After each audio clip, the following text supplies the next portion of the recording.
I think I look kind of silly with this hat, but it protects me from the sunlight outside. It kind of flexes on the side however you want it to, so the wind doesn't blow it off. But anyway, I'm doing a little bit more microwaving right there, as you can see in the background.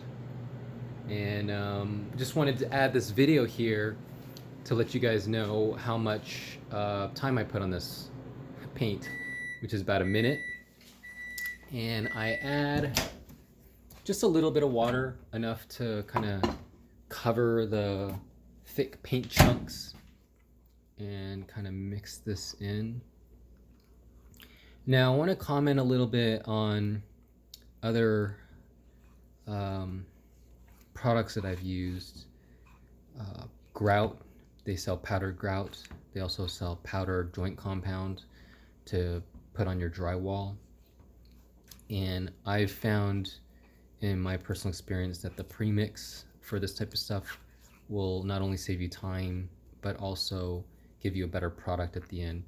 So I purchased this really cheap joint compound, and it wasn't really as sandable as the as a premix.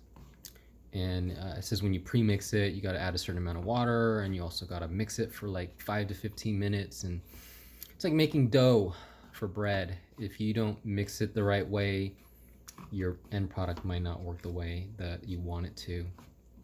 So not only are you spending that time to save a couple dollars, you might save a couple dollars, but ultimately you're going to be spending a lot more time, and then having to redo the wall. You could spend an extra couple hours redoing the wall if your compound isn't coming out the right way, the way you want it to sand it the right way.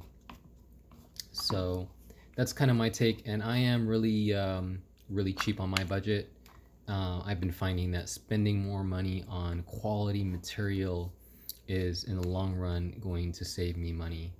Another example, I use high-end paint, paint and primer paints, where you can do, they advertise it as one coat. Sometimes you'll need a second coat in certain areas, but I like doing that so that way I can get in, get out. Because imagine if you're doing a paint job that might take you 6 to 8 hours. Well, if you got to put a second coat, it's going to take you another 6 to 8 hours. But that bucket of paint might cost you $45 if you get the one touch, and $22 if you get the 2 or 3 coat system. So if you have to go back, you save $22, $23 on more expensive paint, or would you rather spend another 6 to 8 hours?